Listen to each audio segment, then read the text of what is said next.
जो भी संबंध जब तक है तब तक उसे जियो।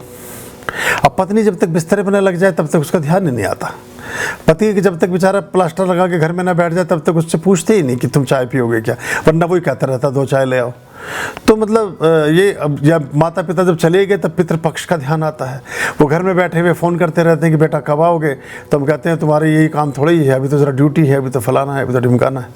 जब तक जो जिंदा है, जब तक जो आपके संग साथ में है, उसके लिए परिश्रम पूर्वक इसलिए कहा कि हमारी अपब्रिंगिंग ऐसे होती नहीं है, हमारी परवरिश के ये तत्व रखे नहीं गए, हम बड़ा आर्टिफिशियल सा जीवन जीते हैं, सहज और स्वस्फूर्त हम नहीं होते।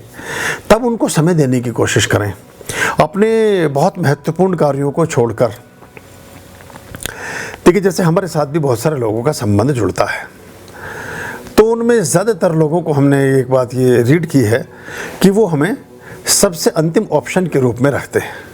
जैसे उनकी सारी प्रायोरिटीज़ पहले रहेंगी और वो सबसे परमात्मा के काम को, गुरु के काम को सबसे अंतिम पायदान पर रखते हैं। तो ईश्वर की दृष्टि में भी कहीं उनके जो अपने यथेष्ट कार्य हैं वो उनके पीछे के पायदानों पर खिसक जाते हैं। तो माता पिता जो आज घर में बैठे हैं, जो आज उनकी साक्षात जो शाश्वत सेवा आज उनकी कर सकते हो, वो उनके जाने के बाद क्या श्राद्ध मनाने का लाभ होगा, क्या पितृपक्ष करने का लाभ होगा। हाँ चलिए, कोई ऐसी घटना घटी कि भाई आप ज़्यादा समय नहीं रह सके अपने माता पिता के साथ या कुछ रहा, जिनके माँ बाप आज की तारीख में ज़िंदा हैं और उनके परिवार में उनके साथ हैं, उनसे बड़ा देवालय कोई उनके घर में नहीं है, उनसे बड़ा पुण्य का कार्य कोई उनके घर में नहीं है, उनसे ज़्यादा सेवा का अवसर किसी को प्राप्त नहीं हो सकता है। वो देवी देवता आपके घर में ही बैठे हैं, एक सूरज है, एक चांद है। सूर्य को गवर्न करते हैं पिता, चंद्रमा को गवर्न करती हैं माता। इन दोनों, वो भले ही आप देखिए, माता पिता कभी नाखुश हो ही नहीं सकते, कभी अप्रसन्न हो ही नहीं सकते। वो बस आपके किसी कृत्य को सुधार करना चाहते हैं, आपके किसी बात को बेहतर बनाना चाहते हैं, तो इस नाते आपको कुछ सिखाने, पढ़ाने, समझाने की कोशिश करते हैं। और मानवीय प्रवृत्ति ये है कि हम जब भी कोई ज़्यादा सुधार की कोशिश करता है तो हम एक लेवल के बाद फिर छिटक जाते, अलग हो जाते हैं। हमें, आपको ऐसा, मतलब सब लोगों को ऐसा फील होने लगता है जैसे कोई हमारे अवगुण देख रहे हैं। अवगुण देख रहे हैं तो ये अवगुण समाप्त होते जाएंगे।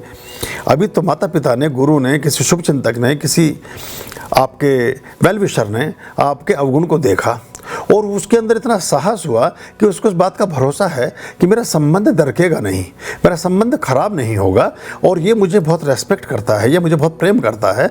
अगर मैंने इस बात को सहज भाव से इस व्यक्ति को कहा तो इसको अन्यथा नहीं लेगा ये, और मेरे संग साथ जुड़ा रहेगा। और अगर इन अवगुणों का और सुधार कर लेगा तो इसका जीवन बहुत ही दैदीप्यमान, शानदार, आइडियल, बहुत ही एक्सेप्टेबल होगा समाज के बीच। तो वो तो आपका सबसे बड़ा शुभचिंतक है। तो ऐसा समझिए जैसे डॉक्टर है, डॉक्टर ने एक फोड़ा देखा, एक फुंसी देखी, एक घाव देखा और वो उसको काट करके ठीक कर रहा है। अब जब वो उसको ठीक करे, ऑपरेशन करे, दवाई लगाए, उस पर स्प्रिट लगाए, उस पर दवाइयाँ डाले, कुछ पट्टी बांधे, और आपको उस दर्द से या उस कष्ट से, उस डॉक्टर से घृणा या वैमनस्य होने लगे, तो आप कभी स्वस्थ कहाँ हो पाएंगे, आप तो कभी ठीक ही नहीं हो सकेंगे। तो ये सब हमारे डॉक्टर हैं, माता पिता और जो गुरु और जो हमारे शुभचिंतक होते हैं, ये आपको धीरे धीरे उन अवगुणों की ओर इशारा करते हैं कि यदि उनको आप अपने जीवन से तिरोहित करते चले जाएं तो आप एक स्वर्ण भास्कर होकर के एक बहुत सुंदर और दैदीप्यमान व्यक्तित्व के रूप में समाज में चमक सकते हैं। और फिर वो जो आपके ड्रीम्स हैं, जो आप सोचते हैं कि हर व्यक्ति चाहता है कि सब कोई उसको पसंद करे, लेकिन उसको टेक्निक पता ही नहीं होती कि सब कोई मुझे कैसे पसंद कर सकता है। तो ये छोटे छोटे सीक्रेट्स इसी से आते हैं। बुरे से बुरा आदमी भी अच्छा आदमी चाहता है, भ्रष्ट से भ्रष्ट आदमी भी अपने साथ ईमानदार साथी को चुनना चाहता है। तो हम अगर इस बातों पर ध्यान रखेंगे तो हमारा जीवन और सही दिशा में और सार्थक दिशा में अग्रसारित हो पाएगा।